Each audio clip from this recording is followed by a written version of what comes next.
My parents fired me to save money. Now their business is crumbling and I'm leading the competitor that's buying them out for pennies. The scent of sawdust and freshly cut pine is a fragrance I once associated with home, with family, with a future I thought was carved in stone. For 20 years, I poured my life into Miller and Son Timber, a name that was only half true. It was my grandfather's business, then my father's, and from the moment I could walk, I was his shadow among the towering stacks of lumber. I wasn't just a son, I was an apprentice, a partner, the heir apparent to a legacy built on sweat and splinters. I gave up a scholarship to a prestigious university, a future in architecture that my teachers swore was my destiny, all because my father, with a hand on my shoulder and a look of earnest hope in his eyes, told me the business needed me. He said that one day, it would all be mine. I believed him. I worked every position imaginable, from sweeping the dusty floors as a boy to negotiating multi-million-dollar contracts as a man.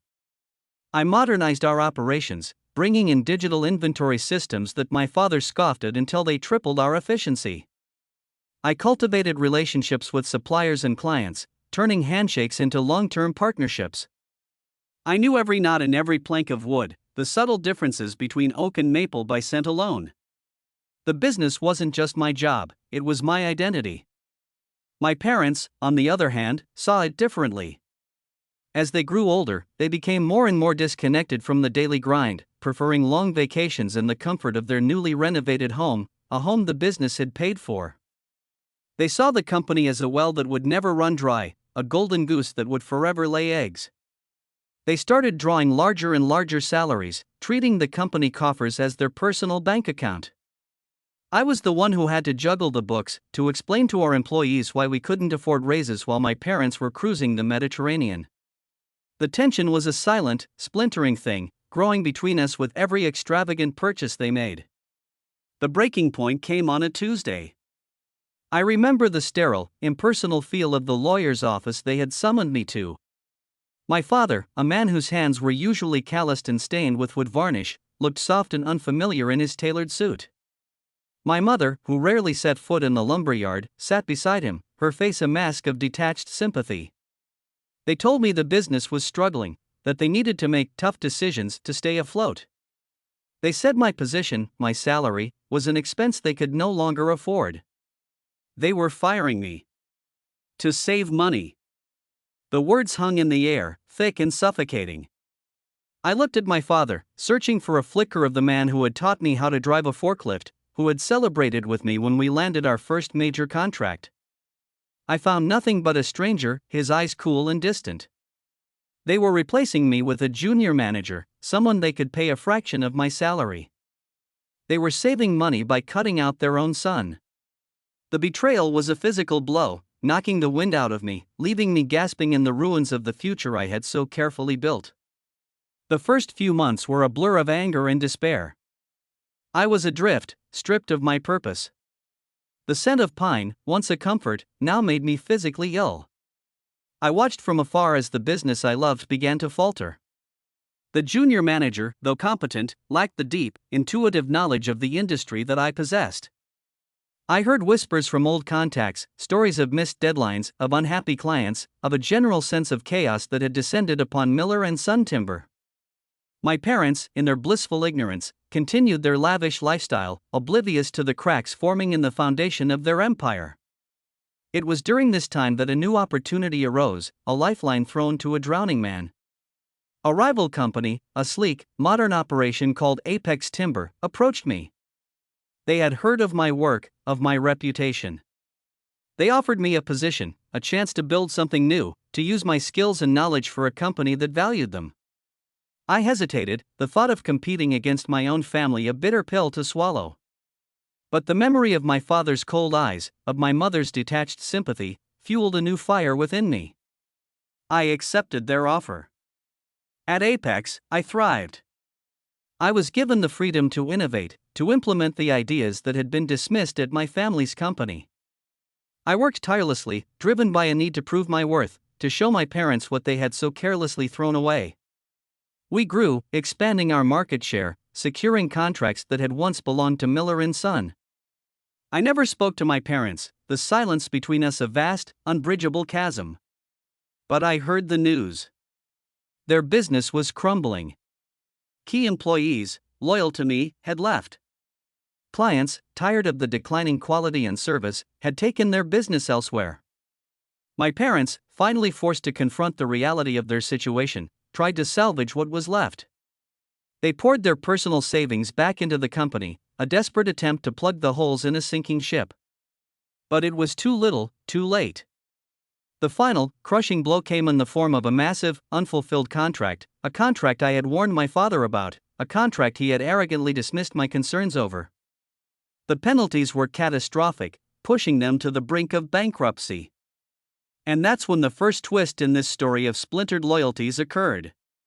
Apex Timber, my new home, my new family, saw an opportunity. They wanted to acquire Miller & Son, to absorb their assets, their client list, their history. And they wanted me to lead the acquisition. The irony was so thick I could taste it. I was being asked to buy the company that had cast me out, to put a price on the legacy that was supposed to be my birthright. I was no longer the discarded son, I was the conquering hero, the prodigal son returning not with a plea for forgiveness, but with a checkbook and a team of lawyers. The day of the meeting was surreal. I walked into the same lawyer's office where I had been fired, but this time, I was the one in the position of power. My parents sat across from me, their faces a mixture of shock, disbelief, and a dawning, horrifying understanding. They looked older, worn down by the weight of their failure. The tailored suits were gone, replaced by an air of desperation. They had expected a faceless corporate entity, a stranger to pick apart the bones of their life's work. They had not expected me. The meeting was short, brutal. I laid out the terms of the acquisition, a lowball offer that was, frankly, generous given the state of their finances. I was professional, detached, my voice betraying none of the roiling emotions within me. I was buying their company for pennies on the dollar, the same company they had fired me from to save a few thousand. But here is the second, and perhaps most unexpected, twist. As the lawyers droned on, a memory surfaced, a conversation I had with my grandfather years ago, when I was just a boy. He had taken me to his workshop, the air thick with the smell of cedar and nostalgia. He had shown me a hidden compartment in his old roll-top desk, a compartment that contained a small, leather-bound ledger. He told me it was the true history of the company, a record of every secret deal, every handshake agreement, every hidden asset. He made me promise to keep it safe, to use it only when the time was right. After the meeting, I went back to the old lumber yard, a place I hadn't set foot in for years. The desk was still there, covered in a thick layer of dust. I found the hidden compartment, the ledger tucked away just as my grandfather had left it. As I flipped through the brittle pages, a story unfolded that was far more complex than I had ever imagined. My grandfather, a shrewd and cautious man, had been systematically siphoning off a small percentage of the company's profits for years, investing it in a secret portfolio of stocks and real estate.